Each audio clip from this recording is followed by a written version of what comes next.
بسم اللہ الرحمن الرحیم۔ قصہ حضرت آدم اور بی بی حوا علیہ السلام کا۔ مولانا مفتی محمد شفیع امام قرطبی کی مشہور و معروف تفسیر قرآن تفسیر قرطبی کے حوالے سے تحریر فرماتے ہیں کہ اللہ ذوالجلال نے حضرت آدم و حوا علیہ السلام سے فرمایا کہ جنت کے پھل با فراغت استعمال کرتے رہو، نہ ان کے حاصل کرنے میں کسی محنت کی ضرورت ہوگی اور نہ فکر کہ یہ غذا ختم یا کم ہو جائے گی۔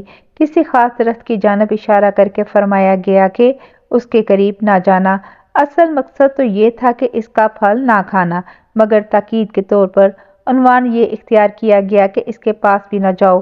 حضرت ابو موسیٰ اشعری سے مروی ہے کہ جب حضرت آدم علیہ السلام کو جنت سے زمین پر اتارا گیا تو انہیں ہر چیز کی صنعت و کاریگری سکھا دی گئی اور جنت کے پھلوں کو بطور توشہ ساتھ کر دیا کہ یہ تمہارے موجودہ پھل در حقیقت ان کی اصل جنت کے پھلوں سے ہیں، ہاں صرف اتنا فرق ہے کہ یہ سڑتے ہیں اور جو جنت میں لگے ہوئے پھل ہیں وہ ہمیشہ صحیح رہیں گے۔ حضرت جبرائیل علیہ السلام زمین پر بھی دونوں کی تربیت خود کیا کرتے تھے اور انہیں ہر چیز سکھاتے تھے۔ حضرت ابو ہریرہ رضی اللہ تعالیٰ عنہ سے مروی ہے کہ سب سے بہتر دن جس میں سورج نکلا جمعے کا دن ہے، اسی دن حضرت آدم علیہ السلام کو پیدا کیا گیا، اسی دن انہیں جنت میں داخل کیا گیا، اسی دن انہیں جنت سے نکالا گیا اور قیامت بھی اسی دن آئے گی۔ دنیا میں السلام علیکم کی شروعات سب سے پہلے ابو البشر حضرت آدم علیہ السلام نے کی۔ حضرت ابو ہریرہ رضی اللہ تعالیٰ عنہ سے روایت ہے کہ نبی کریم صلی اللہ علیہ وسلم نے فرمایا، اللہ تعالیٰ نے حضرت آدم کو اپنی صورت پہ بنایا، ان کی لمبائی 60 ہاتھ تھی۔ جب انہیں پیدا کر چکا تو فرمایا کہ جاؤ اور ان فرشتوں کو جو بیٹھے ہوئے ہیں سلام کرو اور سنو کہ تمہارے سلام کا کیا جواب دیتے ہیں، کیونکہ یہی تمہارا اور تمہاری اولاد کا سلام ہوگا۔ آدم علیہ السلام نے فرشتوں کے قریب جا کر کہا، السلام علیکم۔ فرشتوں نے جواب دیا، السلام علیکہ ورحمۃ اللہ۔ انہوں نے حضرت آدم علیہ السلام کے سلام پر ورحمۃ اللہ بڑھا دیا۔ پس جو شخص بھی جنت میں جائے گا حضرت آدم علیہ السلام کی شکل و قامت کے مطابق ہو کر جائے گا۔ اس کے بعد سے پھر خلقت کے قد و قامت کم ہوتے چلے گئے اور یہ سلسلہ اب تک جاری ہے۔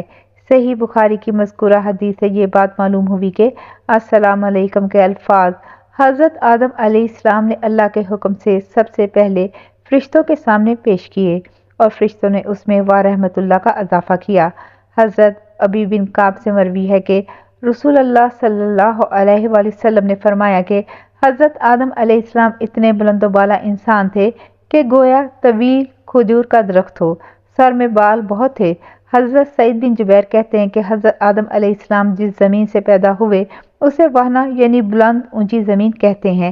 فرماتے ہیں کہ حضرت آدم کا نام آدم علیہ السلام یوں پڑا کہ وہ عدیم ارض یعنی روئے زمین سطح زمین سے پیدا ہوئے تھے، اور انسان نام اس لیے رکھا کہ ان پر بھول چوک کا پیش آنا ہوا۔ حضرت عبداللہ بن مسعود فرماتے ہیں کہ اللہ تعالیٰ نے ابلیس کو بھیجا جس نے زمین کی سطح کی ہر کھاری، ریتلی اور عمدہ جگہ سے مٹی لی۔ اللہ تعالیٰ نے اس مٹی سے حضرت آدم علیہ السلام کو پیدا فرمایا۔ جو شیریں زمین سے پیدا ہوا وہ جنتی ہے، جسے کھاری یا ریتلی مٹی سے پیدا کیا گیا وہ دوزخ میں جائے گا۔ اسی وجہ سے ابلیس نے کہا تھا کہ کیا میں اسے سجدہ کروں جسے تو نے مٹی سے پیدا کیا ہے، کیونکہ ابلیس ہی تو یہ مٹی لے کر آیا تھا۔ یہ مٹی ہی کا اثر تھا کہ حضرت آدم علیہ السلام کی اولاد میں سرخ بھی ہیں اور سفید بھی، کالے بھی ہیں اور درمیانی رنگت والے بھی، سہل بھی ہیں اور سخت بھی، خبیث بھی ہیں اور طیب بھی۔ حضرت سعید بن مسیب سے روایت ہے کہ حضور صلی اللہ علیہ وآلہ وسلم نے فرمایا کہ جنت میں اہل جنت اس حالت میں ہوں گے کہ ان کے نہ داڑھی ہوگی اور نہ مونچھیں، بال گھنگریالے، سرمگی چشم، عمر 33 سال ہوگی، جسم 60 ہاتھ لمبا اور 7 ہاتھ چوڑا ہوگا، جیسے حضرت آدم علیہ السلام تھے۔ حضرت ابو ہریرہ فرماتے ہیں کہ پہلی بار حضرت آدم علیہ السلام کی آنکھ اور ناک کے سوراخوں میں جان پڑی اور جب سارے جسم میں روح پھیل گئی تو انہیں چھینک آئی، تو اللہ کے حکم سے انہوں نے الحمدللہ کہا۔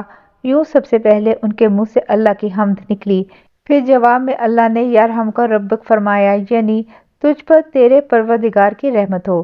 حضرت ابو ہریرہ رضی اللہ تعالیٰ عنہ سے روایت ہے کہ رسول اللہ صلی اللہ علیہ وآلہ وسلم نے فرمایا کہ جب حضرت آدم علیہ السلام کو پیدا فرمایا تو اللہ نے ان کی پیٹھ پر ہاتھ پھیرا جس سے نسل آدم ظاہر فرمائی۔ ان سب کو حضرت آدم علیہ السلام کے سامنے پیش کیا گیا۔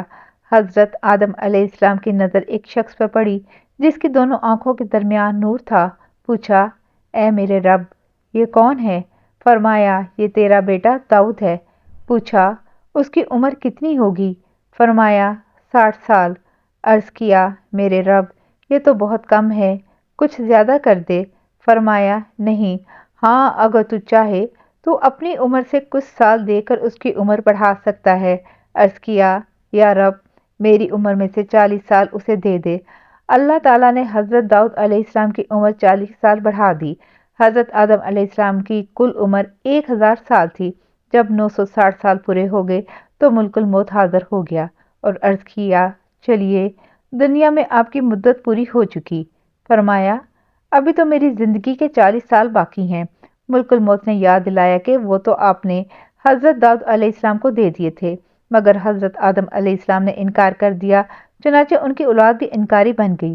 جنت میں شجر ممنوع کے بارے میں اللہ کی ہدایت کو بھول گئے تھے تو ان کی اولاد میں بھی بھول آ گئی۔ حضرت آدم علیہ السلام کی اولاد بھی خطا کار بن گئی۔ ابن سعد رحمۃ اللہ علیہ لکھتے ہیں کہ اللہ تعالیٰ نے پھر حضرت آدم علیہ السلام کے 1000 سال پورے کر دیے اور حضرت داؤد علیہ السلام کو بھی پورے 100 سال دیے۔ یہی وجہ ہے کہ حضرت صلی اللہ علیہ وآلہ وسلم نے ہر وعدے اور وعید اور معاہدات کو تحریر کرنے کا حکم فرمایا ہے۔ سورۃ النساء میں اللہ تعالیٰ نے فرمایا ہے کہ اے لوگو، اپنے پروردگار سے ڈرو، جس نے تمہیں ایک جان سے پیدا کیا اور اسی سے اس کی بیوی کو پیدا کر کے ان دونوں سے بہت سے مرد اور عورتیں پھیلا دیں۔ یہاں ایک جان سے مراد ابو البشر حضرت آدم علیہ السلام اور بیوی سے مراد حضرت حوا ہیں۔ حضرت حوا حضرت آدم علیہ السلام سے کس طرح پیدا ہوئی؟ مفسرین کے درمیان اس میں اختلاف ہے۔ حضرت ابو ہریرہ رضی اللہ تعالیٰ عنہ نے بیان کیا ہے کہ رسول اللہ صلی اللہ علیہ وسلم نے فرمایا، عورتوں کے بارے میں میری وصیت کا ہمیشہ خیال رکھنا، کیونکہ عورت پسلی سے پیدا کی گئی ہے۔ پسلی میں بھی سب سے ٹیڑھا اوپر کا حصہ ہوتا ہے۔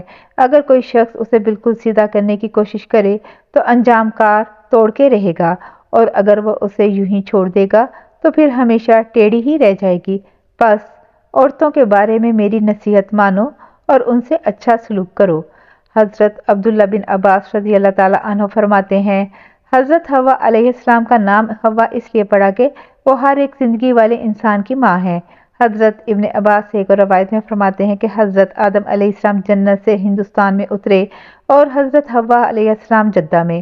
حضرت آدم علیہ السلام ان کی تلاش میں چلے تو چلتے چلتے مقام جمع تک پہنچے۔ یہاں حضرت اماں حوا علیہ السلام ان سے ملی، اس لیے اس جگہ کا نام مزدلفہ پڑا۔ حضرت جبرائیل علیہ السلام حضرت آدم علیہ السلام کو مکہ مکرمہ لے گئے۔ یہاں حضرت آدم علیہ السلام نے کعبہ شریف کی تعمیر کی۔ حجر اسود جو وہ جنت سے ساتھ لائے تھے اسے کعبے کی دیوار پر نصب کیا، پھر اس کے گرد طواف کیا۔ طواف سے فارغ ہو کر حضرت جبرائیل علیہ السلام انہیں جبل عرفات پہ لے گئے۔ یہاں ان کی حضرت حوا سے ملاقات ہوئی۔